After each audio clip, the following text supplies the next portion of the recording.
मोदी की बैठक से पहले हलचल तेज, फारूक के घर आज गुपकार का मंथन, तो जम्मू में होगी बीजेपी की बैठक। यूपी में धन परिवर्तन के मामले में रैकेट का बड़ा खुलासा, एटीएस ने 2 आरोपियों को दिल्ली से किया गिरफ्तार। धन परिवर्तन मामले में सीएम योगी आदित्यनाथ का सख्त निर्देश, आरोपियों पर लगेगा रासुका संपत्ति भी होगी जब्त। बीजेपी सांसद संघमित्रा मौर्य ने की टीएमसी सांसद नुसरत जहां की लोकसभा सदस्यता रद्द करने की मांग, मतदाताओं को धोखा देने का आरोप। और देश में तेजी से घट रही कोरोना की रफ्तार, पिछले 24 घंटे में 42,000 से अधिक नए मरीजों की हुई पुष्टि, मौत के आंकड़ों में भी भारी कमी। नमस्कार, आप देख रहे हैं डीटीवी भारत और आपके साथ मैं हूं शर्मिला चौहान। खबरों की शुरुआत करेंगे और सबसे पहले बात करेंगे देश के प्रधानमंत्री नरेंद्र मोदी की। 24 जून को प्रधानमंत्री नरेंद्र मोदी ने जम्मू कश्मीर की प्रमुख दलों की बैठक बुलाई है और उससे पहले राज्य में सियासी हलचल तेज हो गई है। पीएम की बैठक से पहले आज गुपकार गठबंधन की अहम बैठक है। बैठक जम्मू कश्मीर नेशनल कॉन्फ्रेंस प्रमुख फारूक अब्दुल्ला के घर पर होगी। बैठक में गुपकार गठबंधन में शामिल दल न्योते को लेकर साझा रणनीति पर बात करेंगे और उधर बीजेपी के नेता भी एक्शन मोड में हैं। बता दें कि जम्मू में प्रदेश बीजेपी के कोर कमेटी की यानी कोर ग्रुप की बैठक होनी है।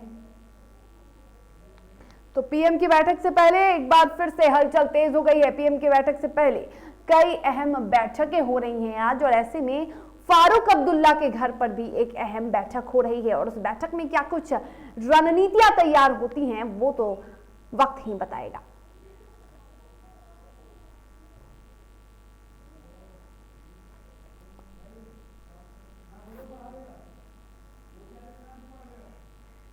तो बता दें कि 24 जून को प्रधानमंत्री नरेंद्र मोदी ने जम्मू कश्मीर के प्रमुख दलों की बैठक बुलाई है और उससे पहले राज्य में सियासी हलचल तेज हो गई है। पीएम की बैठक से पहले गुपकार गठबंधन की अहम बैठक है और बैठक में जम्मू कश्मीर नेशनल कॉन्फ्रेंस प्रमुख फारूक अब्दुल्ला के घर पर यह बैठक होने वाली है।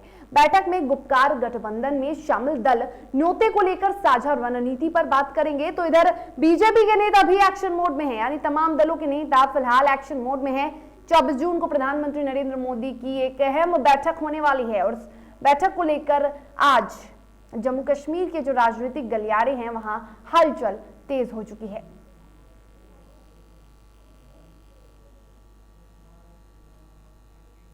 और उत्तर प्रदेश पुलिस को बड़ी कामयाबी हाथ लगी है, जहां पुलिस ने लालच देकर बड़े धर्म परिवर्तन रैकेट का खुलासा किया है। यूपी के ADG law and order Prashant Kumar ने प्रेस कॉन्फ्रेंस कर बताया कि करीब 1000 लोगों का धर्म परिवर्तन कराया गया है और इस मामले में दिल्ली से भी 2 आरोपियों की गिरफ्तारी हुई है। बता दें कि गिरफ्तार दोनों लोगों का संबंध उत्तर प्रदेश में धर्म परिवर्तन के रैकेट से है। गौरतलब हो कि उत्तर प्रदेश में 1000 से अधिक गैर मुस्लिमों के धर्म परिवर्तन का आरोप है। तो पुलिस को एक बड़ी कामयाबी हाथ लगी है। मामला उत्तर प्रदेश का है, जहां धर्म परिवर्तन के मामले में 2 आरोपियों को गिरफ्तार किया गया है।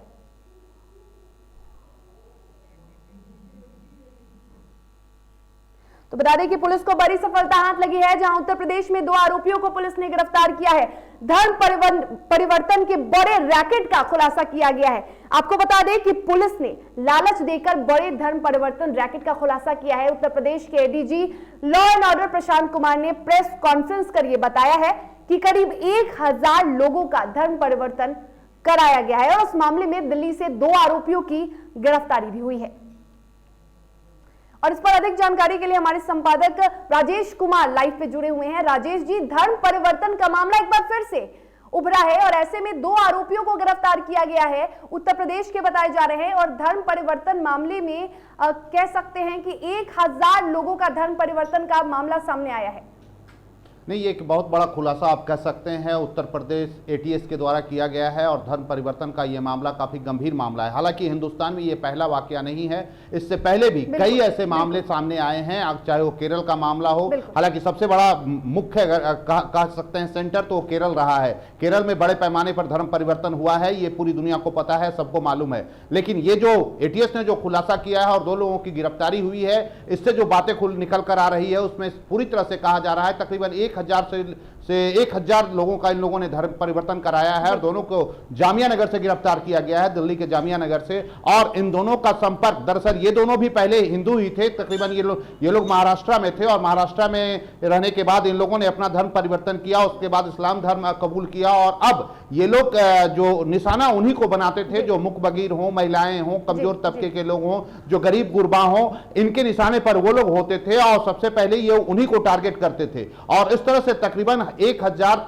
मामले ऐसे का खुलासा हुआ है। उनके पास से जो डायरी मिली है उसमें भी कई ऐसे नाम सामने आए हैं जिनके द्वारा ये पता चल रहा है कि इन लोगों ने बड़े पैमाने पर धर्म परिवर्तन कराया गया। ये गंभीर मामला है और इसको लेकर उत्तर प्रदेश एटीएस ने मामला दर्ज कर लिया है, गहन छानबीन चल रही है और इसमें और भी कई नामचीन लोगों के शामिल होने का मामला भी सामने आएगा। और आपको बता दें कि इस पूरे मामले को लेकर सरकार, योगी सरकार ने खुद संज्ञान लिया है। मुख्यमंत्री योगी आदित्यनाथ ने खुद निर्देश जारी किया है और खुद इस पूरे मामले को देख भी रहे हैं। इससे पहले भी भारतीय जनता पार्टी या योगी आदित्यनाथ की जो सरकार है उत्तर प्रदेश में इस मामले को काफी गंभीरता से लेती रही है और कई बार ऐसे मामले आए हैं। खुद मुख्यमंत्री का स्टेटमेंट आया है कि यह गंभीर मामला है और इसे बर्दाश्त नहीं किया जाएगा। और सबसे बड़ा सवाल है कि अगर किसी को भी आप प्रलोभन देकर या पैसे के बल पर या दबाव में, प्रभाव में, अभाव में अगर धर्म परिवर्तन करवाया जा रहा है तो यह गुनाह है भारतीय संविधान के अनुसार।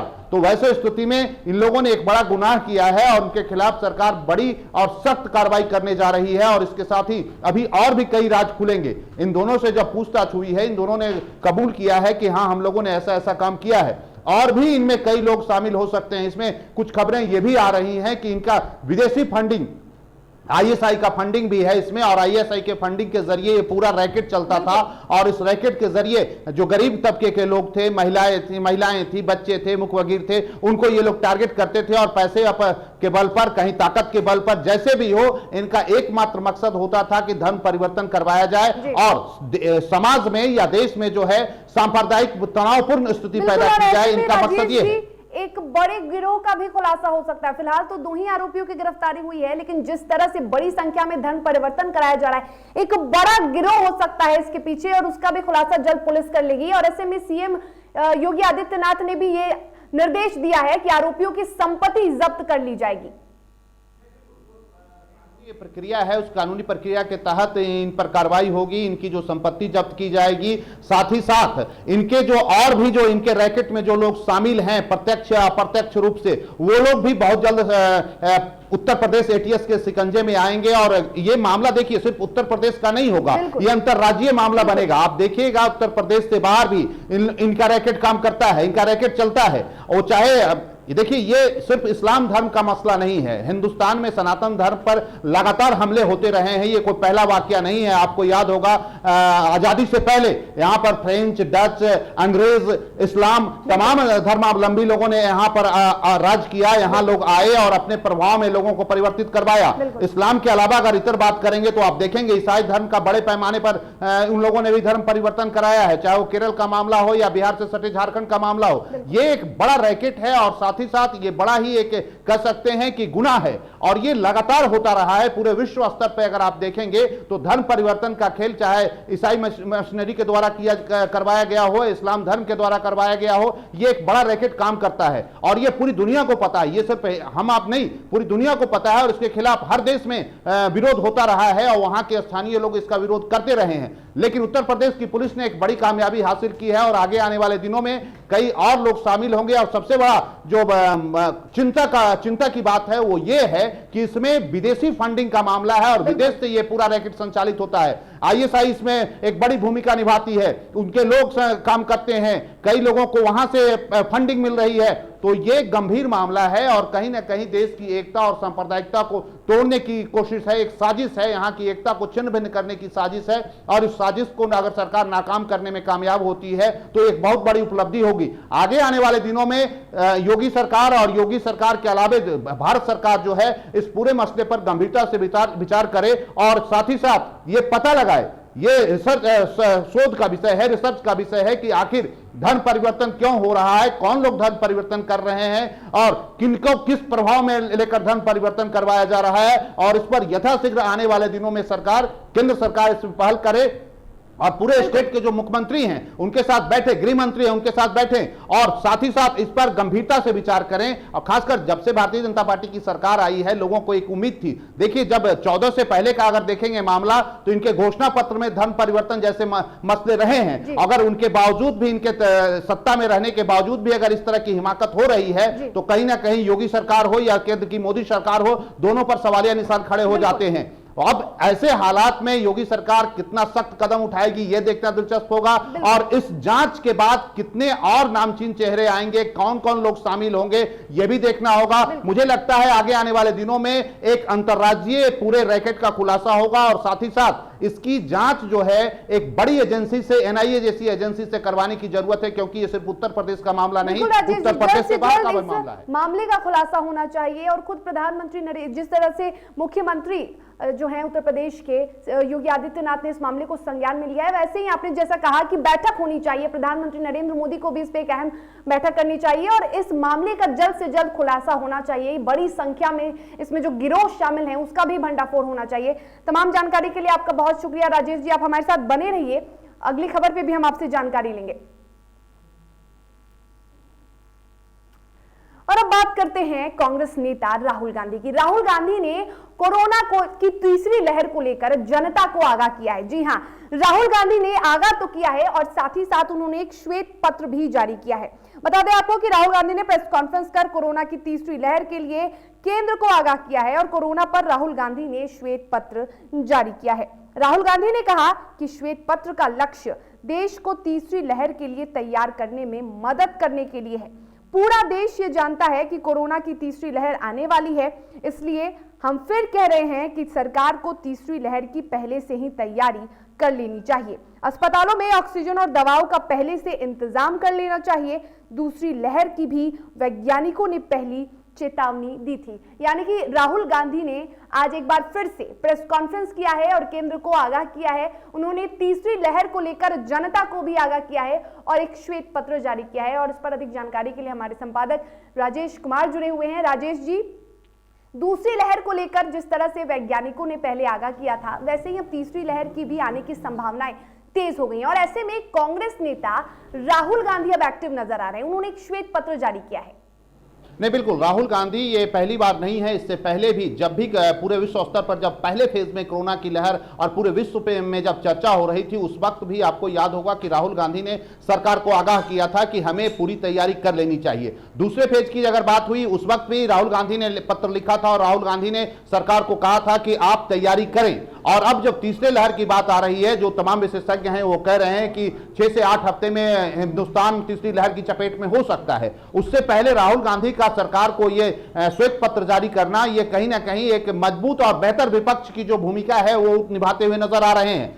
लेकिन प्रश्न ये उठता है कि विपक्ष के तमाम कहने के बावजूद ये अब हम तीसरी लहर में जाने की ओर बढ़ रहे हैं, कदम बढ़ा रहे हैं। लेकिन ये दोनों फेज में अगर देखा जाए तो सेकेंड फेज में हमारी जो तैयारी थी, चाहे विपक्ष ने सवाल खड़े किए हों या फिर देश के तमाम विशेषज्ञों ने कहा कि हमें तैयारी करनी होगी, दूसरा लहर आने वाला है, सरकार वहां पूरी तरह से नाकाम रही। सरकार ने विपक्ष के तमाम सवालों को नजरअंदाज किया। तमाम विशेषज्ञ, तमाम जो डॉक्टर हैं या जो वैज्ञानिक हैं जिन्होंने कहा था कि दूसरी लहर आ सकती है, उन तमाम लोगों की बातों को इन लोगों ने नजरअंदाज किया, जिसका खामियाजा हम लोगों ने दूसरे फेज में भोगा है।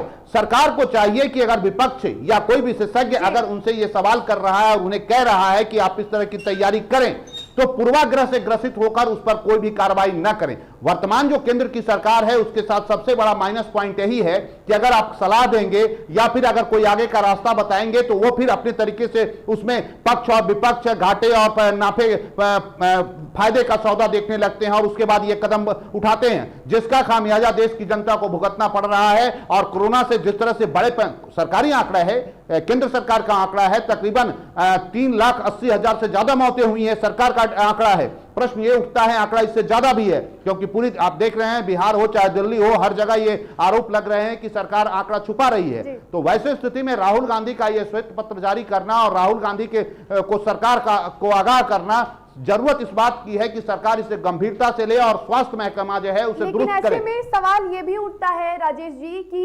राहुल गांधी या सच में चिंतित हैं या फिर राजनीति कर रहे हैं। ऐसा हम इसलिए कह रहे हैं क्योंकि वैक्सीनेशन एक तरफ जहां केंद्र सरकार और तमाम राज्यों की जो सरकारें हैं वो वैक्सीनेशन अभियान चला रही है, ज्यादा से ज्यादा लोगों को पूरी दुनिया में वैक्सीनेशन देने की बात कही जा रही है। पूरी दुनिया के जो लोग हैं और जो विशेषज्ञ हैं वो ये कह रहे हैं कि वैक्सीनेशन सबसे अहम है। और ऐसे में राहुल गांधी जनता को ये कह सकते हैं कि भटका रहे हैं, उन्हें गुमराह कर रहे हैं कि वैक्सीनेशन आप नहीं लीजिए। और अब अचानक से राहुल गांधी तीसरी लहर को लेकर चिंतित हो जाते हैं। नहीं, देखिए, तीसरी लहर इससे पहले भी आपको याद होगा जब ट्रंप यहां आए थे उस वक्त भी विपक्ष ने यह सवाल उठाया था कि आप कोरोना को लेकर अंतर्राष्ट्रीय जो फ्लाइट है उस पर रोक लगाएं, सरकार ने ध्यान नहीं दिया। दूसरी लहर आने से पहले जब विशेषज्ञ कह रहे थे कि दूसरी लहर की चपेट में हम आ सकते हैं, उस वक्त भी राहुल गांधी ने यह आगाह किया था प्रधानमंत्री को और केंद्र की सरकार को। लेकिन राजेश जी वो लोगों से ये अपील नहीं करते हैं कि आप वैक्सीनेशन ज्यादा से ज्यादा संख्या में लें, वो सिर्फ आगाह करते हैं। देखिए, विपक्ष का अपना एक रोल है और अपना एक काम है। ये जो आपका सवाल है, राहुल गांधी को यह भी करना चाहिए था लेकिन उन्होंने नहीं किया, तो ये सवाल आज आप पूछ रही हैं और जनता ये पूछ रही है। लेकिन उससे बड़ी जवाबदेही सरकार की है। देखिए, वैक्सीन लगवाने की जवाबदेही सरकार की है, वो विपक्ष की का जवाब राहुल गांधी वैक्सीन नहीं लगवाएंगे आम पब्लिक को। अगर ये सबसे बड़ी जवाबदेही विपक्ष जो है सवाल उठाएगा, आपको आगाह करेगा, आपकी कमियों को बताएगा। जरूरत इस बात की है, डॉक्टर की अगर बहाली करनी है, वैक्सीन अगर लगवाना है, तो ये कौन करेगा? विपक्ष नहीं कर सकता। ये काम सरकार का है और सरकार ही करेगी।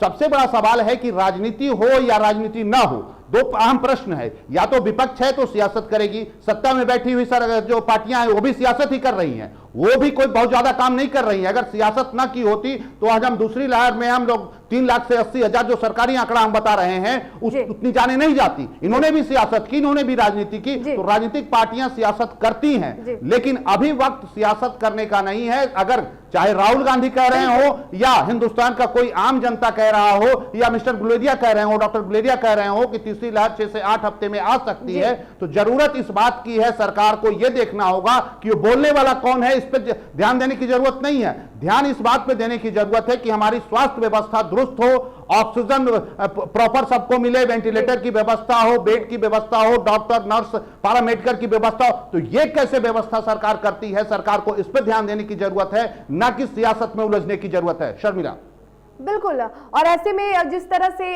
राजेश जी कोरोना की तीसरी लहर के आने की संभावनाएं जताई जा रही हैं, क्या लगता है सरकार सच में वाकई में कितनी तैयारियां कर रही है? क्योंकि लगातार सरकार भी ये कह रही है कि तीसरी लहर को लेकर हम पूरी तरह से तैयार हैं। क्या लगता है, क्या वाकई धरातल पे सरकार की तैयारियां दिख रही हैं? नहीं, जिस स्तर पे तैयारी होनी चाहिए थी उस स्तर पे तैयारी नहीं है। अब अभी 2 दिन से सुप्रीम कोर्ट लगातार केंद्र सरकार को फटकार लगा रहा है। अब जरा केंद्र सरकार की मंशा को समझिए कि आप पूरे बिहार में, उन्हीं की सरकार है, भारतीय जनता पार्टी की सरकार है बिहार में। बिहार में ये कोरोना से जो मृत लोग हैं, जो मर गए हैं, उनके परिजन को 4 लाख रुपया दे रहे हैं। केंद्र में जो सरकार बैठी हुई है, नरेंद्र मोदी जी प्रधानमंत्री हैं, वहां सुप्रीम कोर्ट में कह रहे हैं कि नहीं, हम पैसा नहीं देंगे, हम 4 लाख रुपया नहीं देंगे। तो ये इस तरह की जो गैर जिम्मेदाराना जो बयान है, गैर जिम्मेदाराना जो हरकत है, ये कहीं ना कहीं भारत की जो जनता है उसे हताहत कर रहा है, उसे परेशान कर रहा है। वो पूरी तरह से टूट रहे हैं कि हमने जिसे वोट किया और आज हमारे लोग जो मर रहे हैं, तो फिर इसमें आप ये दो तरफा बयान से तो जनता भी भ्रमित हो रही है राजेश जी। एक तरफ आप लोगों को दिलासा दे रहे हैं कि हम दे रहे हैं, हम देंगे आपको मुआवजा, और दूसरी ओर जब सच में आपदा आती है तो फिर आप पीछे हो जाते हैं। तो ऐसे में तो जनता दिग्भ्रमित हो ही रही है। आपको यहां रोकना चाहेंगे राजेश जी, और हम चाहेंगे कि हमारे दर्शकों को हम राहुल गांधी का वो बयान सुनाएं। हमने पहले ही कहा था कि कोरोना से लड़ना है तो डिसेंट्रलाइज तरीके से लड़ना होगा।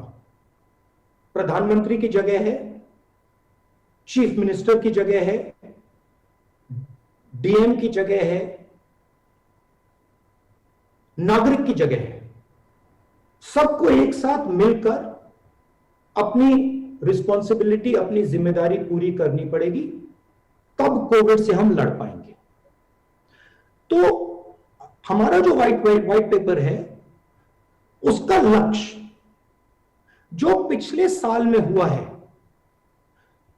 जो गलतियां हुई हैं और गलतियां हुई हैं, उनको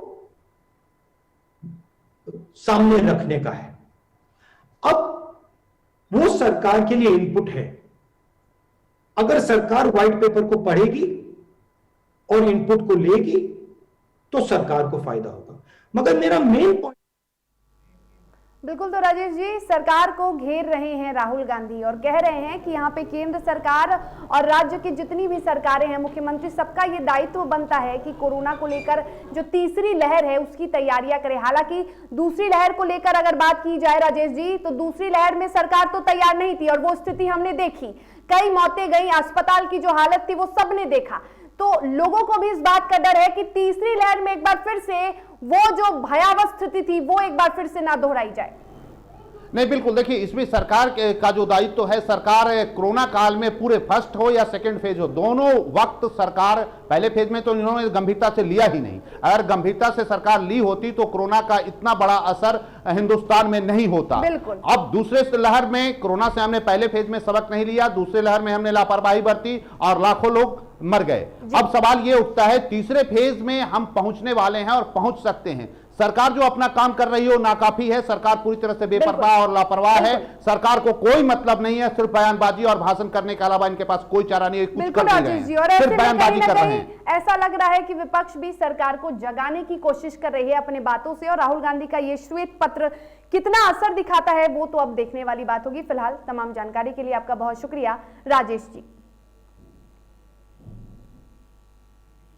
खबरों में आगे बढ़ेंगे, बात करेंगे पश्चिम बंगाल की। पश्चिम बंगाल की बशीरहाट सीट से टीएमसी की सांसद नुसरत जहां की शादी का मामला अब लोकसभा तक पहुंच गया है। बीजेपी की सांसद संघमित्रा मौर्य ने लोकसभा स्पीकर ओम बिरला को चिट्ठी लिखकर नुसरत जहां की लोकसभा सदस्यता रद्द करने की मांग की है। बीजेपी सांसद संघमित्रा ने नुसरत जहां पर अमर्यादित आचरण का आरोप लगाया है। संघमित्रा ने चिट्ठी में यह लिखा है कि नुसरत जहां ने लोकसभा सदस्य के रूप में शपथ के दौरान अपने नाम का उच्चारण नुसरत जहां रूही जैन के तौर पर किया था। लोकसभा की वेबसाइट पर भी नुसरत जहां के पति का नाम निखिल जैन लिखा है। मुख्यमंत्री ममता बनर्जी उनकी शादी के रिसेप्शन में भी शामिल हुई थी। किसी को भी नुसरत के निजी जीवन में दखलंदाजी नहीं करना चाहिए, लेकिन उनके हालिया बयान का मतलब है कि उन्होंने जानबूझकर संसद को गलत जानकारी दी, उन्होंने मतदाताओं को धोखा दिया।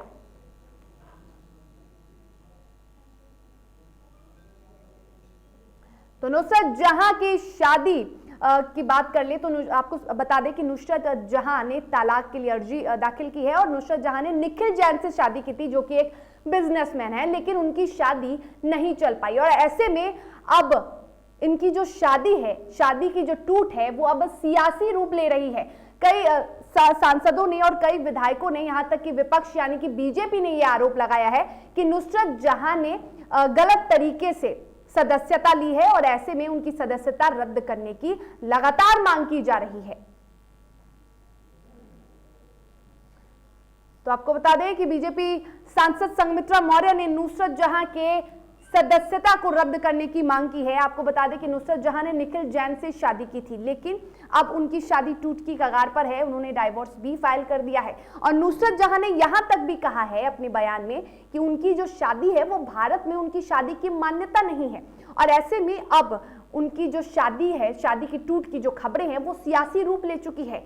बीजेपी लगातार यही विरोध कर रही है, नुसरत जहां की सदस्यता रद्द करने की बात कर रही है। और अब बात करते हैं कोरोना की। देश में तेजी से कोरोना का ग्राफ गिर रहा है। बीते 24 घंटे में 42,640 नए मरीजों की पुष्टि हुई है और इसके साथ ही मौत के आंकड़ों में भी कमी देखी गई है। बीते 24 घंटे में 1,167 मरीजों की मौत हुई है। वहीं 24 घंटे में 81,839 मरीज भी ठीक हुए हैं। बात करें एक्टिव मरीजों की, तो एक्टिव मरीजों की संख्या देश में 6,62,521 है। तो देश में अब कोरोना के जो आंकड़े हैं वो कम हो गए हैं और इसके साथ ही अब मौत के आंकड़े भी अब खत्म, धीरे धीरे कम हो रहे हैं।